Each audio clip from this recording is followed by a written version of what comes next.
الرحیم.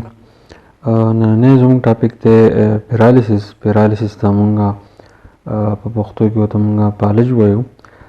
کله چې انسان ته پالج راشي نو د هغه د باډي د لیفټ سایډ یا زموږ سره چې دی د ښی سایډ چې دی نو تاسو به لیدلي چې هغه مریض چې دی ښی سایډ یا د ګس سایډ چې دی دا کار نه کوي. نو اوس پیرالیسس چې دی مونږ داسې وایو چې اټ از ا ویسکولر ډیزیز اف برین. دا د برین داسې ډیزیز دی چې هغې ته مونږ ویسکولر ډیزیز ورته وایو.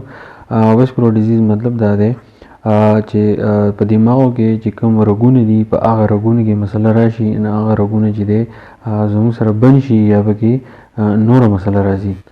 اوس د دې پیرالیسس د ټول نه غټه وجه دا ده چې کلاټینګ اف بلډ ان بلډ ویسلز اف برین. په برین کې چې کوم بلډ ویسلز دي نو په هغه بلډ ویسل کې کم وینه چې ده هغه زموږ سره کلاټ شي یعنی هغه منجمد شي.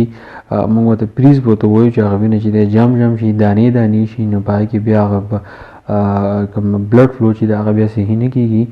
چې کله بلډ فلو صحیح نه کېږي نو مطلب دا چې اکسیجن چې دی هغه زموږ دماغو ته په صحیح طریقه باندې چې دی نه رسي.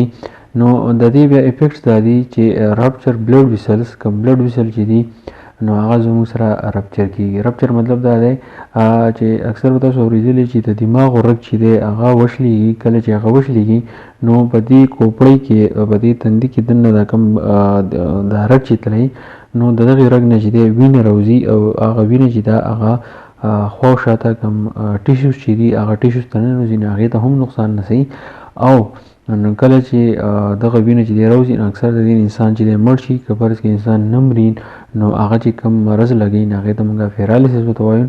نو اصل کې پیرالیسس چې دی مونږ دې ته وایو چې د جسم هغه حصه چې هغې ته اکسیجن په صحیح طریقه باندې نه رسي نو د هغې کوم مرض چې راولي نو دغې ته مونږ پیرالیسس ورته وایو. اوس د دې چې کوم افیکټس دي هغه افیکټس چې دي هغه زموږ سره پرمننټ دي یا زموږ سره ټمپرري. مطلب دا دی د دې افیکټس چې دی زموږ سره مستقل داسې چې د دې چې کوم اثرات دي هغه د ډېر وخته پورې نو اکثر انسان چې دی هغه زموږ سره مړ شي. او یا زموږ سره ټمپرري مطلب دا دی چې لږ وخته پورې انسان چې دی بیا کور شي خو هغه کور کېدو نه بعد چې دی بیا هم دویم یا درېیم اټیک چې دی دا وله راځي. نو د دې علاج بیا موږ څنګه کوو چې باډي از دین کنټرول بای ډیمیج پارټس اف د برین اینډ کاز پیرالیسس. اوس چې کومه حصه زموږ سره ډیمیج شوه مطلب دا دی چې کومې حصې ته اکسیجن نه رسي یا زموږ سره ښه حصه ده یا زموږ سره دا ګسه حصه ده نو په دې کې بیا دا نقصان وي چې اوس باډي زموږ سره کنټرول کېږي نو هغه به ډیمیج پارټس اف برین باندې چې دی کنټرول کېږي.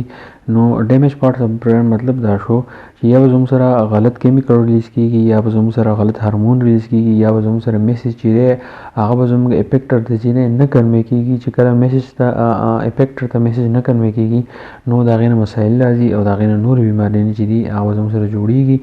بعض زموږ سره د دې ټریټمنټ داسې دی چې میډیسن از یوز ټو ډیسولو د کلاټ. وینه چې په رګونو کې کومه جمع شوي وي نو د هغې دپاره میډیسن چې دی هغه استعمالیږي او په رګونو کې چې کومه بند وینه ده نو هغه زموږ سره چې دی د کولولو کوشش کوي.